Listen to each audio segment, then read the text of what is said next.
Well, hello there, and this is Auntie. And I am here to do my review on Married at First Sight, Season 9, Episode 8, How Can I Trust You? If this is your first time being here, please like, comment, and subscribe to my channel. And to all of my new subscribers, thank you so much for joining the family. And to all of my nieces and nephews who have been here with me for the long haul, thank you all so much for your continued support. Y'all, this episode had so many damn up and downs. It was absolutely pathetic. Like at one point, I couldn't even keep up with all the ups and all the downs. And I'm going to give my review and my synopsis on this crap.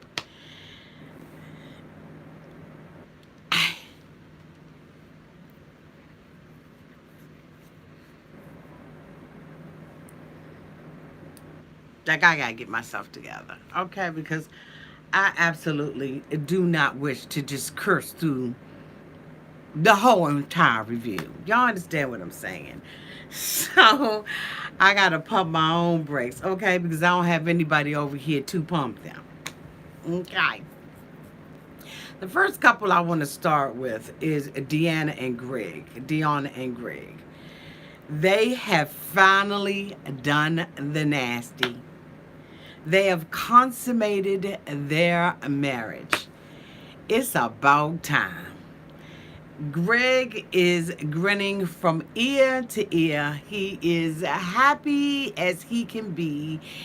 He got his girl finally. And he said he got it on his birthday. Okay. And he is happy about it, but unfortunately, his wife is sick. She's not feeling good. She said that, she didn't want to experience this kind of stuff with him this early, having a bubbly stomach and a bubbly butt. But, I mean, it is what it is. Such is life. I mean, everybody got, y'all know what I'm saying. So she's feeling some kind of way. But, he comes home from work and she asks him, do I have a fever? And he's like, yeah. And he puts his hand on her head and everything. And he brings her some type of tonic or some type of medicine that has ginger and all of that kind of stuff in it. And she frowns at it or whatever. And, he's happy about, having consummated his marriage with her. I mean, the marriage with her. He goes on to ask her, what was it about, why did she do it? And she said, well, I found you attractive when you were just chilling. When you were with your homeboys and y'all were just, hanging. I found you very attractive because you were relaxed, mofo. You wasn't all hyping and trying to get the butt every 5 minutes. And you were just chilled out. And so he said, well, do I need to go and get more of my friends? And she was like, no, mofo, I ain't say all of that. I'm saying you were attractive to me. And a lot of times when a man is relaxed and he's in his element and he's doing him and, not doing you,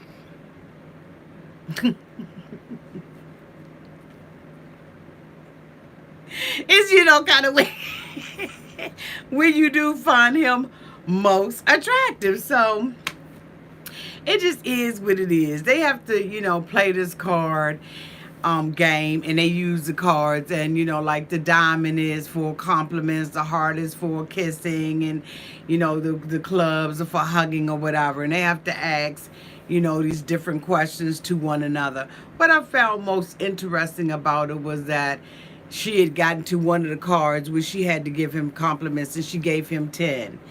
And, as we all know, they are the couple where, he's been giving her all these compliments and she doesn't like them. And I think that this goes back to a book I read years ago, which was, the 5 love languages. Everybody's love language is different, and some people need words of affirmation. I think they got like gift giving, quality time, that sort of thing. And for him, words of affirmation appears to be his love language because he gives out, what he expects to get back. But he has to understand that hers is appears to be, to me, in my opinion, quality time. And so that's what she needs above everything else.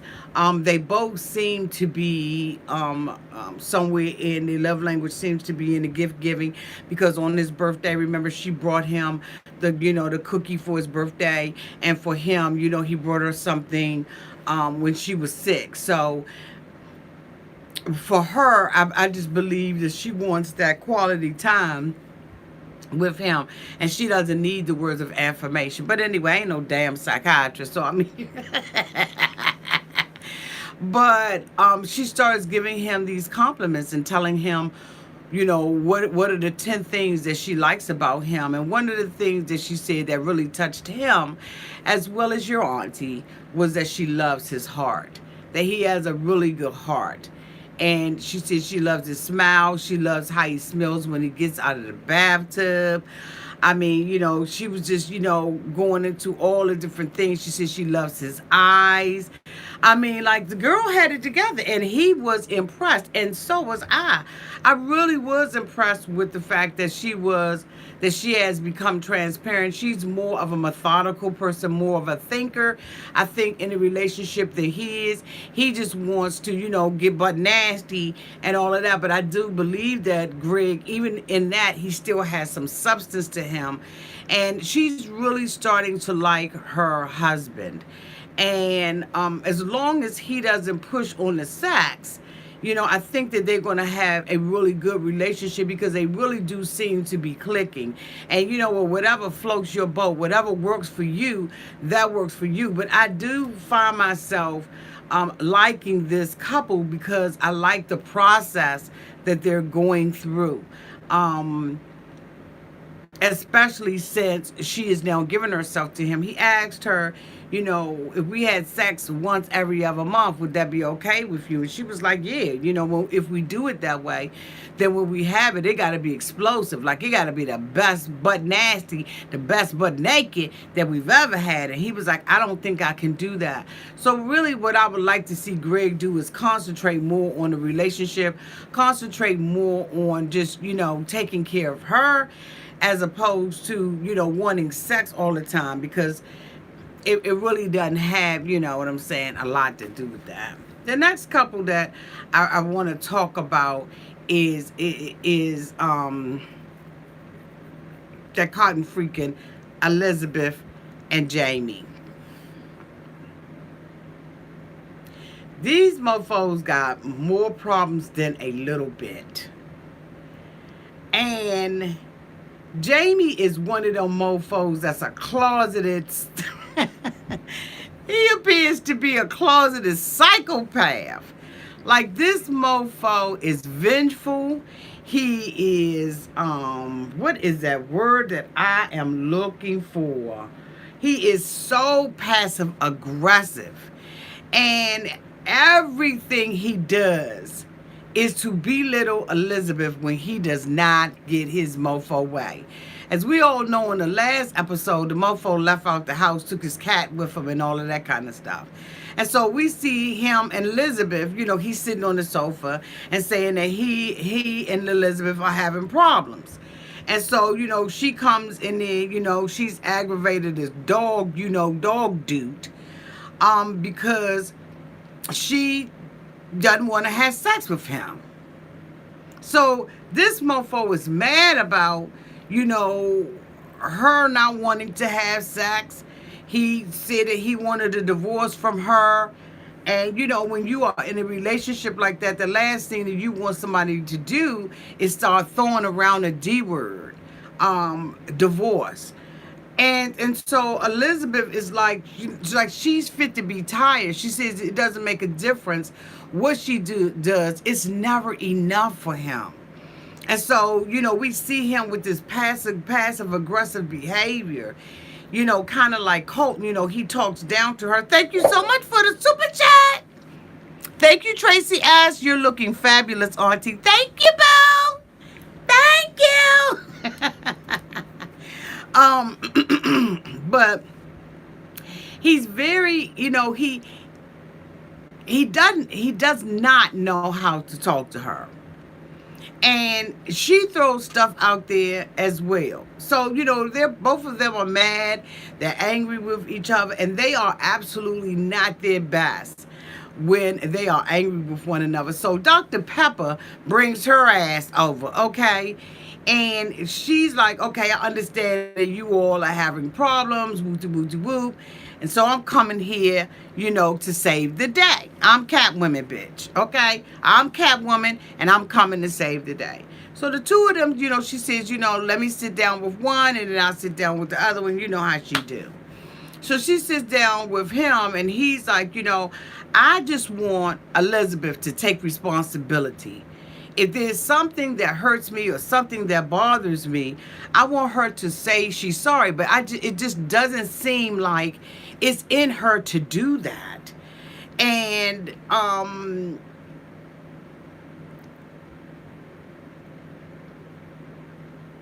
don't know if he's right or if he's wrong. But y'all, let me tell y'all, there's got to be something that is going on behind the scenes that we are not seeing. Like, they are hiding stuff. There's no way in the world that their relationship is this explosive and this toxic just based on what we're seeing. Now, we know that they're still living real life.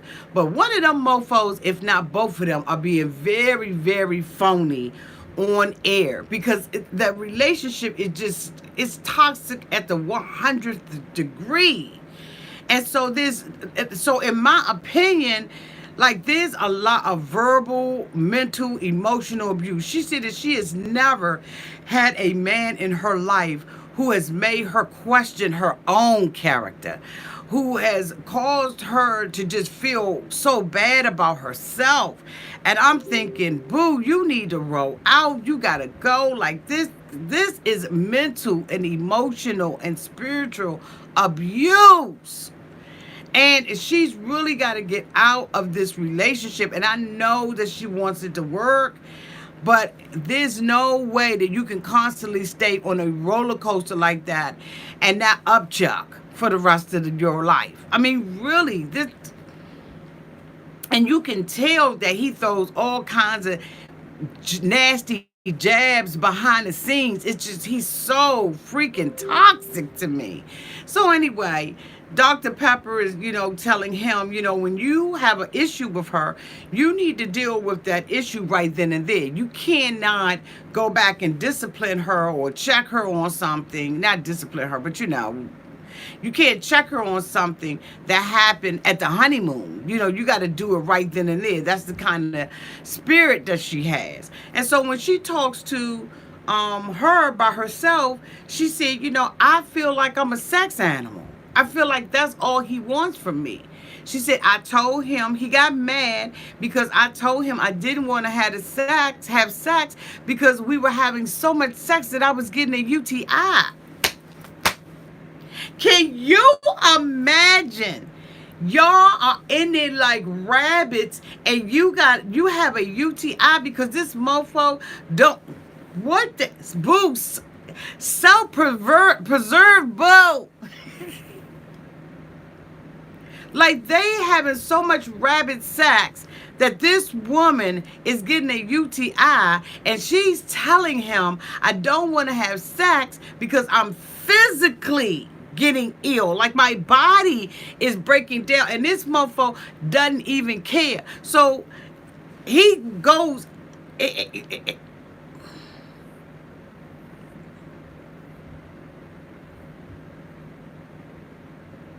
So Dr. Pepper brings her ass, brings them back together. And she talks to them about communication. And she says that, I've looked at all the tapes and the way that you all are fighting.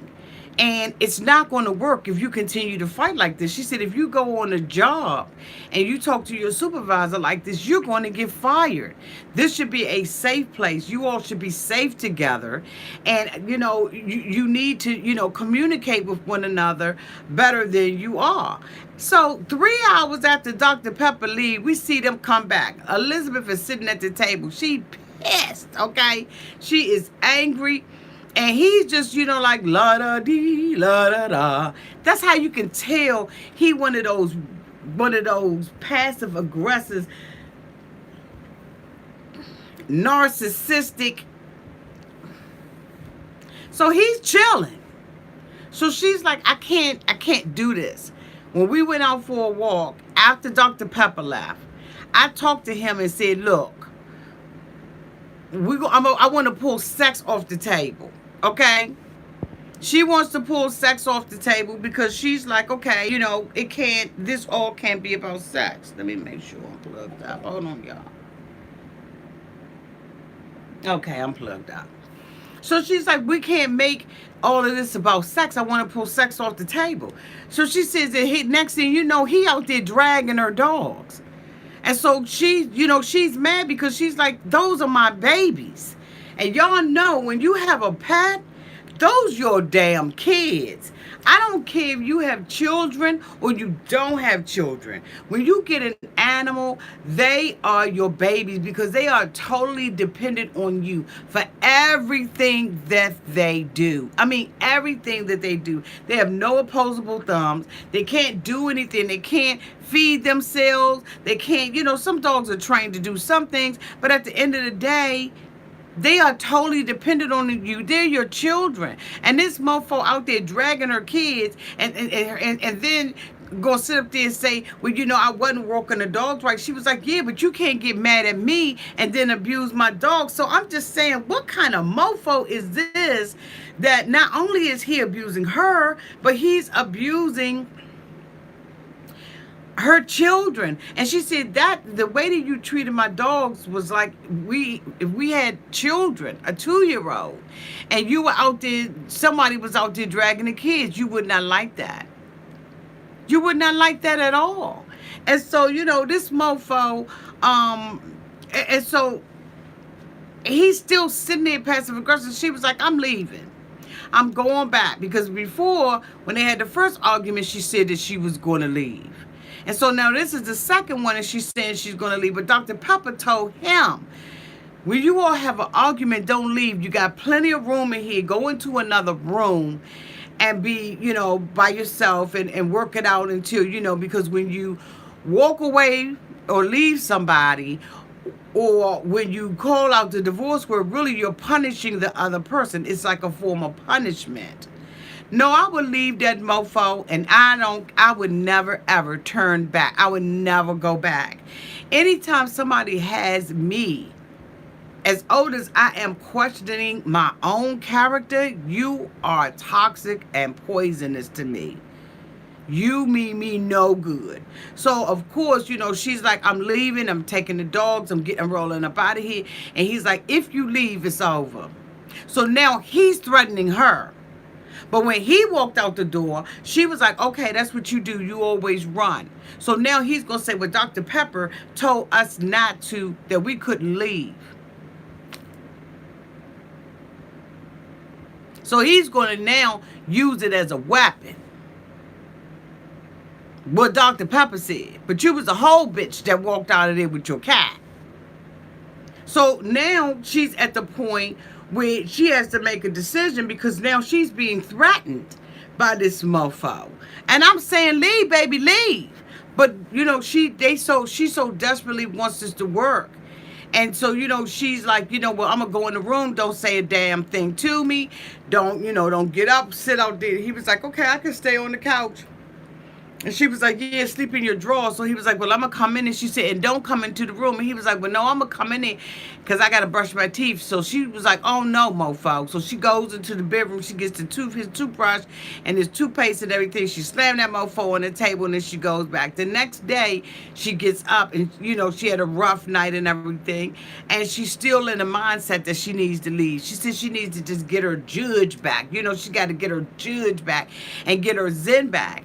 And they end up talking and they realize that they want to be together and that they have to do, something different. They have to talk and communicate with each other differently. Dr. Pepper asked him if he really wanted a divorce. And he said, no, I truly believe he does. I do not believe that he loves Elizabeth. I believe he's one of those guys that you date that in order for him to feel better about himself, he has to tear you down. And there's so many men that are like that. And when you see them mofos, them bitches coming, go across the street, all right? Catch another bus, another cab, or Uber. Bitch, get on the scooter, a skateboard. I don't care. Tricycle, bitch. When you see a man like this coming, you really need to get out of the relationship because this mofo means her no good. Okay? No good. And it's unfortunate because you can see her losing herself. And so they sit down, they talk, and they say, well, maybe later on we're going to make a decision. We're going to look back at this and laugh. I ain't laughing at that bullshit. There ain't nothing laughable about it. So anyway, they play a game where they had to, put the little, stickies on each other. They had to have a blindfold on their eyes. And they had to do different things and all of that. And so she does like a sexy dance. And he loves the sexy dance. And the next couple that I want to talk about is Iris and Keith. Keith has just found out that his grandmother has passed away. And it's sad. And he was very close with his grandmother. And he loves the relationship with his grandma.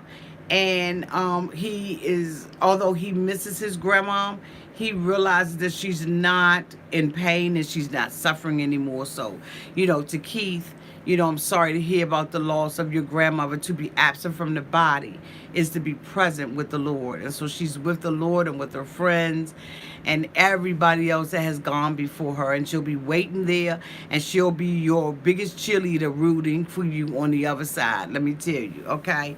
So anyway, he thanks Iris for being there for him, during this time period. She's cooking and all of that. And he really, appreciates the fact that she has been there. And he says that he didn't realize and he never thought that he would be this vulnerable with her this early. But death and sickness like that, especially of a beloved family member, will make you bring down all your defenses. And because Iris has stepped up to the plate and done what she's supposed to do as a wife, because she's not doing anything unusual. The bitch doing what she's supposed to do, okay? Now what you need to do is take them legs, flip them legs up in the air, gap them mofos up real wide, okay, so he can go up in there, okay? Because seriously, this virgin stuff, I almost said, I'm sick of her being a virgin. My virginity. See, she owns that thing now. That thing has just become a part of her. And she doesn't know how to be Iris without being Iris the virgin. And she gonna fuck around and mess her relationship up with this man. Like, for real. He's being patient. He's being kind. He's being long-suffering with her because that's what love do. Love isn't touchy. It's not easily provoked. It doesn't keep a record of wrong done towards it. Love never fails. But let me tell you what does fail. Not giving up that ass. Okay? You ain't giving up that ass, that's going to fail. Okay? Because it says that a woman should not withhold herself from her husband. So why are you holding yourself from your husband? I don't understand that. Like, what principles now is the bitch standing on? Because if you married now, why are you withholding yourselves? It said that you shouldn't do that. Now, I'm single. I could withhold myself from anybody I want to. But bitch, when I get married, it's not your body now belongs to your partner. Now, I know a lot of people don't believe the Bible and they don't believe that old school stuff like that. But I'm telling y'all some good stuff, okay?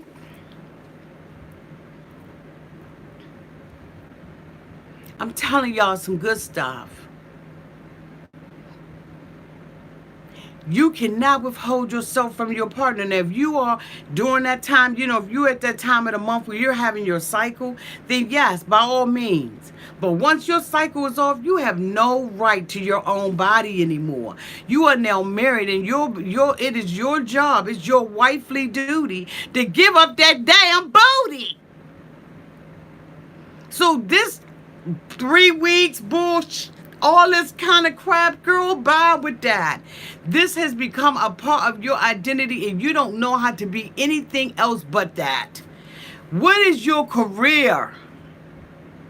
What do you do for fun? Who are you past your virginity, bitch? I hate to call her that. And you know what I'm saying. But come on now. You have no reason to do that. So when he starts to withhold things from you, things that make you, that satisfy you, things that are in your little 5 love languages, now what the hell you gonna say? Because eventually the grandmother's going to be in the grave and life is going to go on, and the sympathy and everything that you have for him and him being able to see that side of you, it's all kinds of sides of you, boo. And after a while, he ain't going to need you to rub his shoulder because his grandma gone. He going to need you to rub his dick. He going to need you to rub that, judge that, comfort that, satisfy that.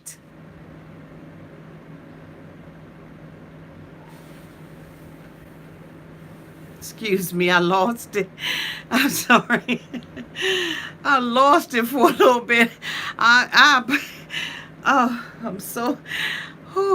flushed in the face.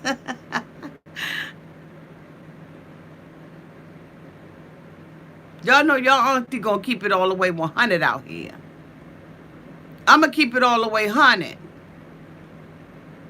Rub that. Comfort that. Jerk that off. Suck that. Lick that. Massage that. Satisfy that. He said he like it. Ain't nothing but the dog and me. You better get the ruffin. Roo, roo, roo, roo. Okay? Roo, roo, roo, roo. Roo, roo, roo, roo.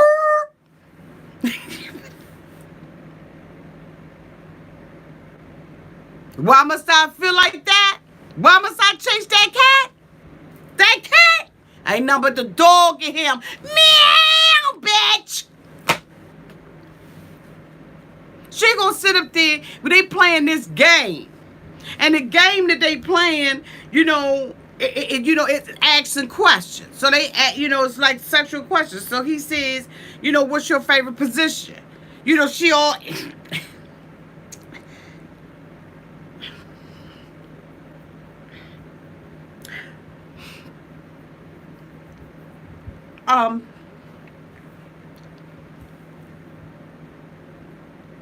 See, when they was asking the easy questions, she was good with that. One of the cards that she pulled out, the second one she pulled out, said, hold hands through the rest of this game. The next question was, what's your favorite position? She said, I don't have no favorite position. It's non-applicable. And then what I would have said next, but let's go ahead on and try a couple of them. Bitch. You already sat at the table and told your husband that you was feeling him. You already had your legs. See, she's very sexual without the sex. And being sexual without the sex ain't sexual.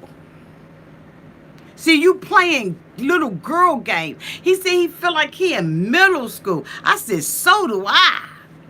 I feel like I ought to be ashamed of looking at what I'm looking at. This girl is so immature. And he realizes that because the questions that they were asking weren't even hard questions. They were soft, like something else. So then, she says, she says, what about you? What's your favorite position? So, she said, I can learn this for the future. And so when he says doggy style, now she's all uncomfortable. But you asked him, didn't you say this for the future? You act like Iris acts like to me that she has no intention of ever giving it to him. Does she think that she's going to turn into the wicked witch of the east, and that her shoes going to roll up under a house because she give him some ass? Does she think that she's going to lose her youth? What's the fear about? There's something that she feels like she's going to lose that she already doesn't have. Then she says, I don't want to be vulnerable. I want to open. I don't want to come out. Bitch, you doing a whole show called Married at First Sight. What is the hell is wrong with these people? Is it me? Is it me? Do I got a fever? There's something that she feels like she's going to lose. And it's her virginity. There's a fear about losing it. For what? How you going to have children? This man is fine. And it ain't all about being fine, but he's such a loving, kind man. What you won't do, another woman will. It'll be bitches standing in line waiting to do what you won't do. You don't tempt your spouse to go out there like that. Now, I'm not saying if he go out there it's her fault. I'm just saying she contributed to it. Okay? Now, some of y'all may not agree with what I'm saying. But how is that working out for you in your relationship?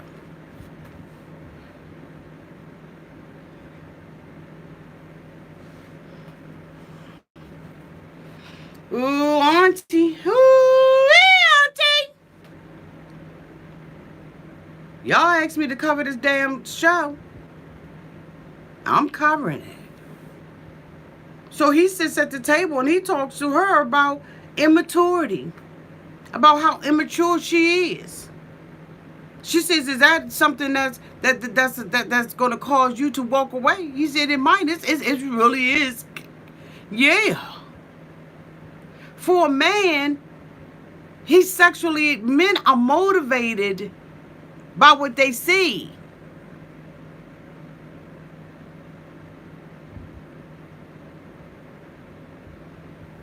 We're not driven by our sexual organs. But men are. They're creatures of sight. See, we can walk by a flower, okay, and see the flower and be excited because we use other senses in order to stimulate us as women. But men walk past the flower don't do nothing for them. But walk past a big ass flower with some big breasts, pretty brown eyes, and that bitch is poison. I ain't here to preach. I'm here to review. But I'm telling you, get it together, Iris. When he talked about another question was, how would you like for me to initiate sex?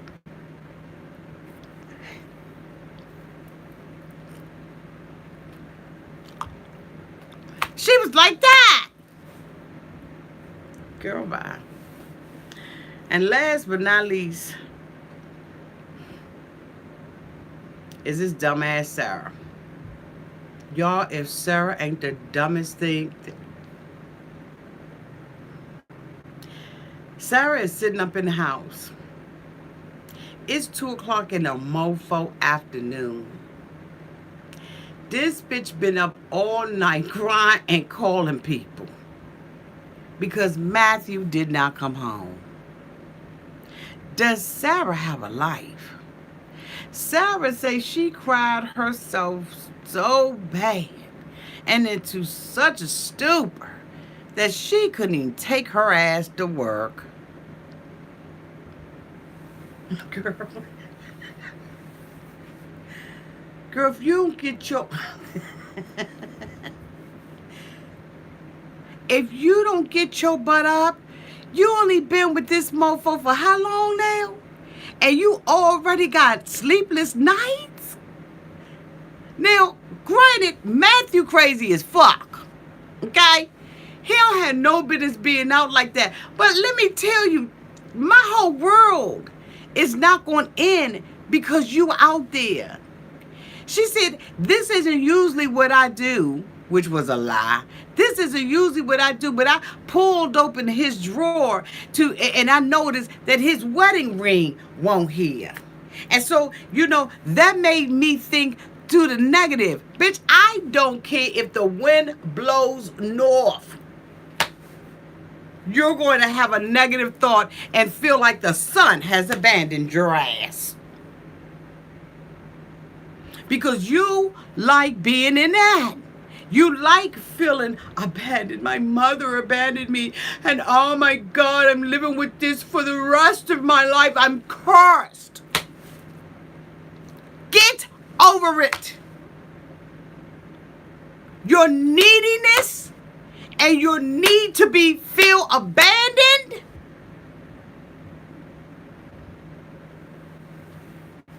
So she done called Dr. Pepper. She done called her daddy. She probably called her sister. She around that mofo talking about he don't care about me. I got in this because I wanted love. What the hell he get into it for? I don't know why he did it. He did it for the same reason you did. To be on television. To exploit your relationship on television.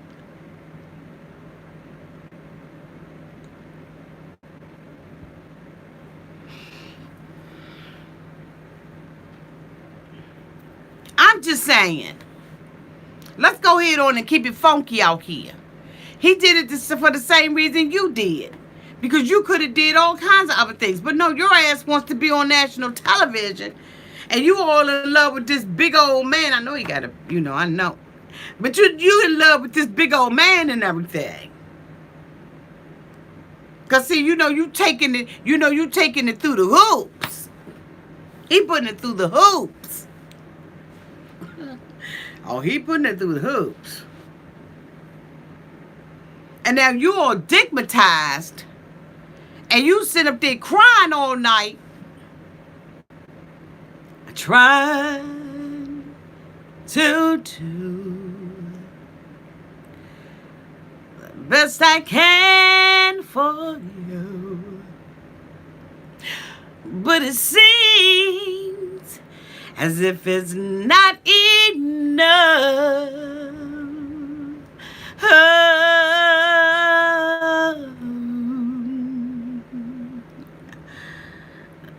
But if you really care, I mean, if you really, really, really, really, really, really, really, really, really care, then open up your heart to me. Girl, bye. This ain't no love song. This real life. If you that worried about this mofo, she said she called that mofo and he answered the phone. Then she said she finally talked to the mofo. And he was like, bitch, I'm out. Matthew comes in the house and was like, what's up? She's sitting in a corner, broken, torn down, busted, disgusted, and cried all night long. And this mofo woke up in the house and was like, what's up? That's when you get to slicing and dicing the mofo. That's when you just like temporary insanity. That's when you get to like straight up making his tattoo jump on his arm, like, cause you tasing the fuck out him. The hell you mean, what's up? She like, hey, girl, go off. Flick out. Show some emotions. Hon, I want you to know that, you know, it wasn't cool what you did. He was like, oh, okay, yeah, what? What? I mean, you know what I do? This mofo don't give a damn. You know, I guess it was wrong for me, you know, to, you know, be out like that. But, you know, it was just one of them instant things. You know what I'm saying? I took my wedding band off because, you know, I was working out at the gym. So I ain't had no need for a wedding band at the gym because, you know, usually when you come in the gym, they collect wedding bands. You know, they got a little basket when, you know, when you get your membership card and you beep your little membership card, you know, your black card or your blue card, your gold card, your red card, your green card, whatever damn card you got. When you bleep that, they got a basket that you need to drop all your damn wedding bands on. So I said, you know what, I ain't want my wedding band to get, you know, mixed up with all the other mofos in here. So I just went on and left the bitch at home because, you know, you can't work out and have a wedding band on at the same time. So, you know, I left that mofo. Then, you know, I thought I was going to come home and watch the game with you, but I was like, she needy as fuck. So I'm going to go ahead on and hang with my homeboys. I call that bitch when I feel like it. Bottom line, that's what it was. Call a thing a thing.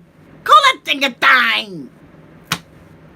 So she like, you know, but you know, I mean, you know, I deal with abandonment issues. So I felt, you know, I went to the negative because I got abandonment issues.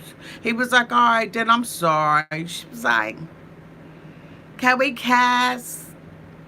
He was like, oh, okay, that's all you want? Because the girl that I was supposed to be hooking up with last night, she ain't doing nothing but play games with me.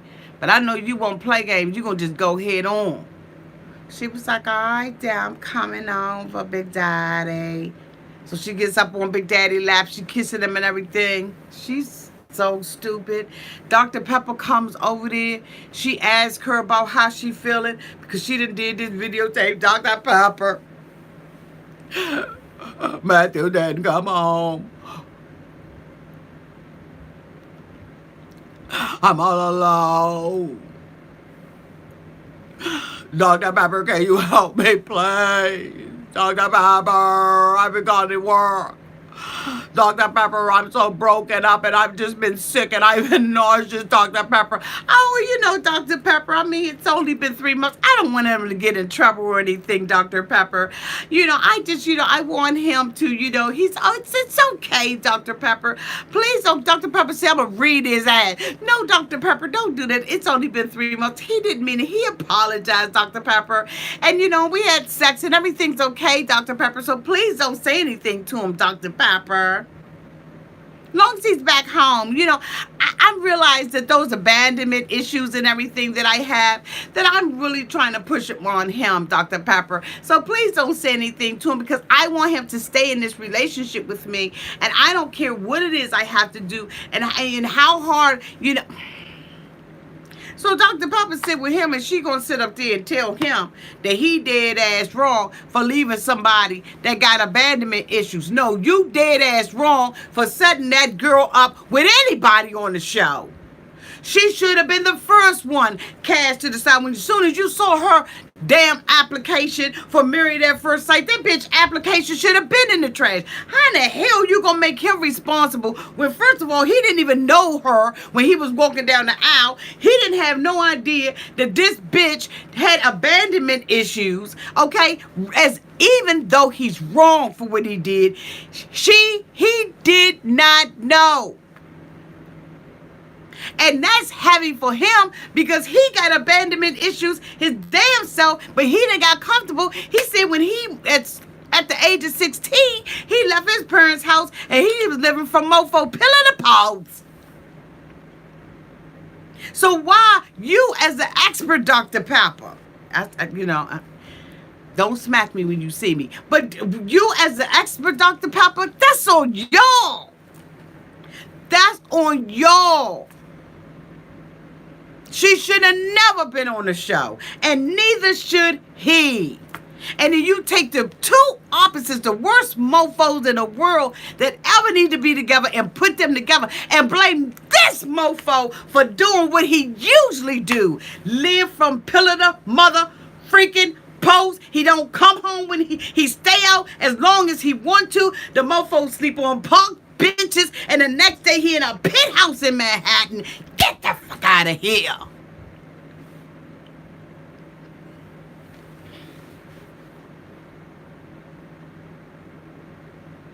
He did what he used to doing.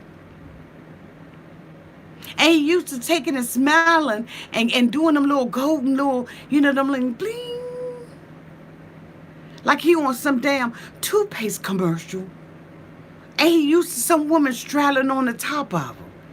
That's exactly what she's doing. But you mad at him for being him?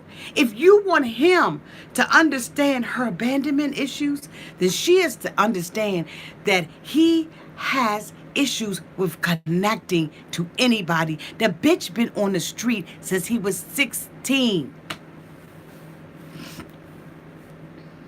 Dr. Pepper, you can't read nobody but yourself. Dr. Pepper, you can't read nobody but yourself. Because to me, you ain't Dr. Pepper anymore. You Dr. Nutmeg. You's a nut if you thought that those two was going to go together. You can't blame this mofo for being who he is. She said her fantasy was a massage. How small thinking. That's the only thing you can think of is a massage. This bitch gets a daggone table that you know when them fold up tables that you pick up from out the Walmart, flip that joint together, throw a little sheet up over that mofo and a couple of little flower petals, and this bitch is in heaven. She's with the wrong man. She's on the wrong show. She's on the wrong show.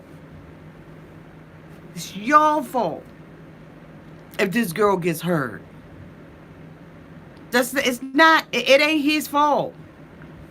It's a bad match. It's a bad match.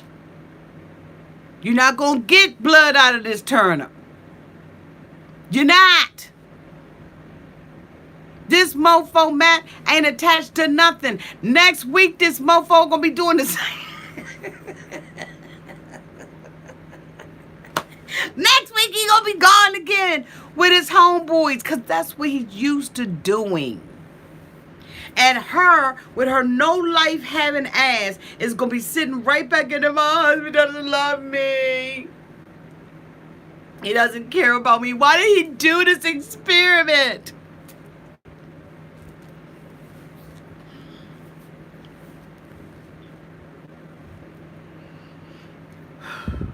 As I said, this episode was so goddamn up and down, y'all, till it won't even funny. Like it won't funny. It wasn't funny. But I'm loving it. I'm here for the shiznit. I'm here for the foolery. Yes, I am. I'll be right back out here next week reviewing this movie all over again. I'm here for it. But with Matt, I really do believe that this is going to be their downfall. This their fault. Let's wait and see. Y'all tell me down in the comment section what y'all think about it. Was this the experts' fault?